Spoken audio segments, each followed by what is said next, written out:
Buenas, con permiso, vamos a arrancar en este podcast y esté donde esté, sea la hora que sea. Vamos a comenzar retomando lo que vimos y lo que escuchamos en el podcast anterior. Foco en la cría vacuna. El experto hoy es el doctor Santiago Bordaberry.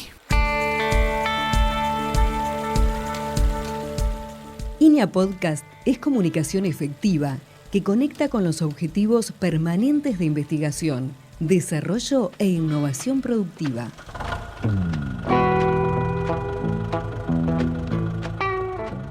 Presenta el Instituto Nacional de Investigación Agropecuaria, Uruguay.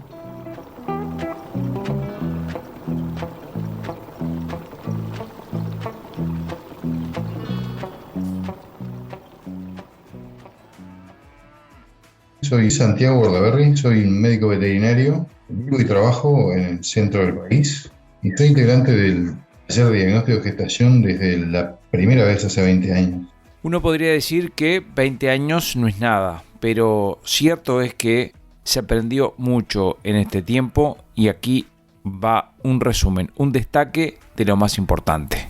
El primero es cómo pasamos en 30 años, cómo pasamos de un entore, si la mitad de vaquillona de 3 años a 2 y un 3% a vaquillona de 15 meses. Y esa evolución dejó atrás, digamos, de alguna manera lo que se necesita de 2 años o de 15 meses y pasamos a entorarlo sin prepararlo como se debiera con la filosofía de la vaquillona de 3 años. Y por eso se plantearon algunas cosas que la ingeniera Graciela Quintana nos había siempre advertido de los cuidados. El principio es que la vaca tiene memoria metabólica. Si en algún momento en su desarrollo nosotros le provocamos alguna restricción alimenticia, nutricional, de lo que fuera, seguramente después nos va a pasar esa factura. Año tras año se han ido recogiendo preguntas. En el grupo de taller de diagnóstico de gestación nos gusta hacer preguntas que provoquen, respuestas. Por ejemplo, cuando empieza el entore. Es una invitación a pensar si el entore empieza cuando echamos los toros o capaz que debería ser antes cuando empezamos a trabajar para el entore. Por lo pronto, en realidad ese es un breve periodo, relativamente breve periodo y muy dinámico entre que echamos los toros y los retiramos, comparado con todo el trabajo previo. Y en realidad, si miramos para atrás, también incluiría la recría. Y ahí nos empezamos a preguntar cuándo empieza la recría, ¿no? Cuando destetamos el ternero, o si cuando están al pie de la madre y le podemos provocar a una limitación.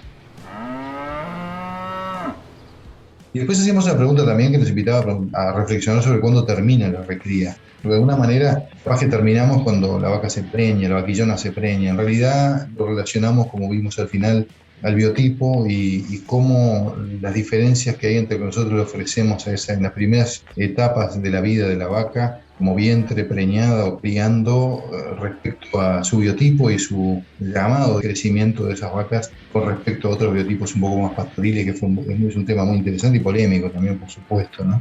Nosotros ahí, lo que hicimos fue diferenciar en diferentes etapas y estamos hablando de lo que es la alimentación pedestre.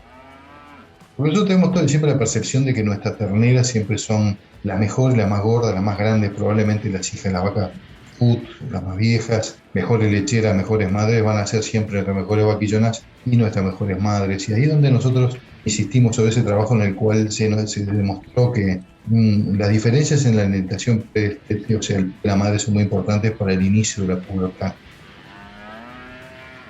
Tantos años de responder preguntas, tantos años de investigación, también de estudios que valen la pena traer a colación. Aquí va una referencia a uno de INEA Glencoe. Y en este trabajo quedó bien claro que hay herramientas, como es el caso del creep feeding, que mejorando la nutrición del pie de la madre significa una baja en la edad de inicio de la pubertad de la vaquillona. Es lo mismo que restricciones que podemos tener a través, y ese es un poquito el mensaje que teníamos, restricciones que provocamos para lograr la preñez, como es el caso de destete precoz, o como el caso de la tablilla, cuando lo usamos inútilmente, cuando, por ejemplo, la vaca está ciclando, o la vaca está en un estro profundo en el cual no funciona, terminamos pagando doble por ese programa. Por eso el llamado nuestro era, en ese caso es, tablilla sí, y destete precoz sí, pero siempre y cuando se hagan bien y se hagan cuando corresponde, o sea, atarlo más que nada a un diagnóstico teórico para no equivocarnos en algo que puede afectar el futuro reproductivo de ese vientre. También lo relacionamos a las fechas de servicio y las fechas de parto. No es caprichoso que tengamos que elegir las fechas de parición de acuerdo a los tipos de suelo de producción y la curva de forraje de cada uno, sino que también tiene que ver en eso que entre el segundo y el quinto mes de vida de los animales no le puede faltar leche, no le puede faltar nutrición, porque naturalmente ahí se produce una cantidad de cosas que en definitiva a la larga afectan el futuro reproductivo del bien. Y en este repaso hay referencias a Inia, a Graciela Quintanz, al taller, al 20º taller y los anteriores, por cierto. Creo que hoy en día ya está casi asumido la importancia que tiene el primer invierno, o sea, el destete y lo que tradicionalmente hacen en Uruguay de soltarlo del campo y de repente ir a la primavera, están más livianas que el momento del destete. Es sin duda un problema serio que con poca cosa, y como está demostrado a través de una cantidad de trabajo que hizo en línea, con suplementaciones que signifiquen una pequeña ganancia de 200 gramos diarios, que es muy fácil de lograr en una categoría como esta, con la eficiencia que tiene conversión, bueno, logran un adelanto en la pubertad y nos asegura que la vaquillona va a empezar a ciclar con tiempo para poder preñarse en el primer ciclo, como los toros a los 2 años. Una pequeña ganancia es indudablemente, y ese fue un mensaje bien fuerte de Inia todos estos años, de que tenemos que cuidar en ese primer invierno con una prioridad.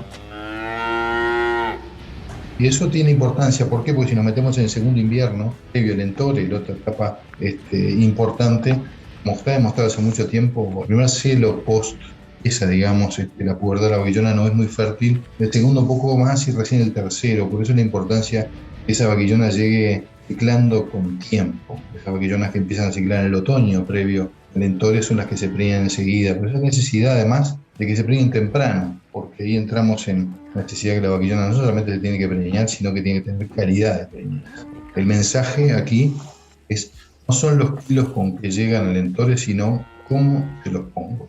No es lo mismo que una vaquillona empiece a ciclar cuando ya se recuperó el animal del invierno y entrar a la primavera, y después tenemos que esperar que llegue un celo fértil y se termina preñando tarde. Esa es una preñez complicada para el segundo servicio, pues todos sabemos que el anestro postparto de una vaquillona es más prolongado, necesita un poco más de tiempo y por eso necesitamos preñarla temprano. Y eso de cómo llegan termina redundando en los números finales de la producción de una vaca en su vida.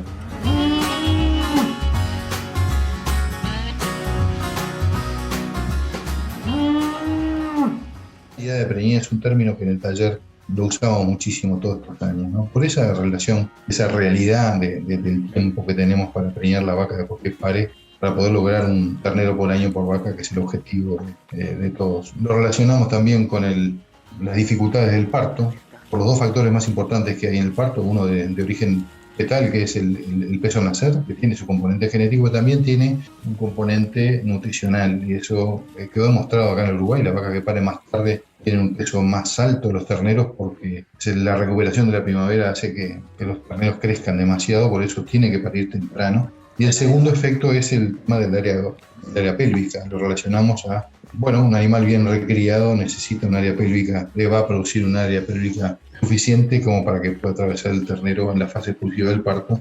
Y por eso la combinación de esas dos cosas tienen que ver con la recría. Y en esta perspectiva aparece otro tema, aparece un foco, aparece un destaque, el de la mortandad. En Uruguay, recordemos, es una cifra muy importante. Estamos hablando que se calcula en torno al 10% de los animales que se han preñados en Uruguay pierden la gestación, ya sea por aborto o por muerte del parto, muerte del pie de la madre. Y eso, son cifras que en el global del país hay que tratar de mejorar indudablemente. Estamos hablando de 300.000 gestaciones que no llegan al final. Y eso es mucha plata para el Uruguay, para los productores, para la industria. Es mucha mano de obra que perdemos. Entonces a veces nos preocupamos un poco por la recría, quizá por 5 puntos más de preñez en promedio en Uruguay, pero que perdemos 10 a través de las pérdidas. Eso indudablemente es importante.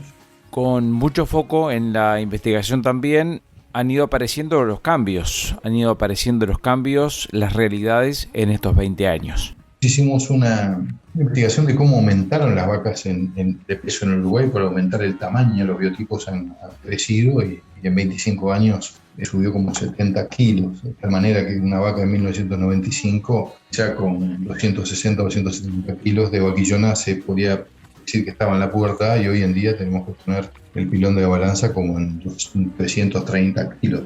Nosotros no decimos qué es lo que hay que guiar de biotipo, cada cual en su sistema y de acuerdo a lo que apunte, teniendo en cuenta que hay un biotipo un poco más pastoril, más chico, pero al mismo tiempo también es cierto que hay un mercado que pide una carcasa un poco más pesada, de acuerdo al sistema, al nivel nutricional, a lo que fuera, tenemos que adaptar nuestra recría a ese biotipo.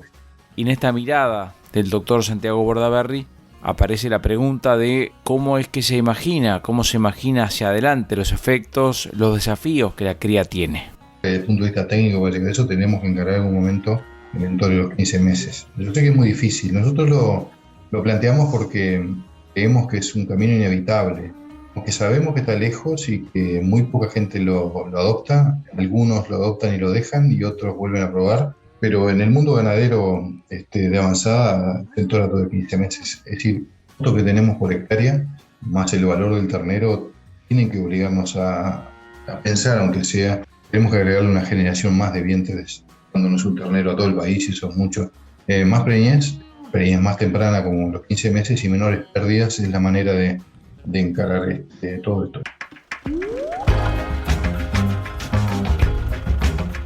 INEA Podcast. Más información en www.inea.uy.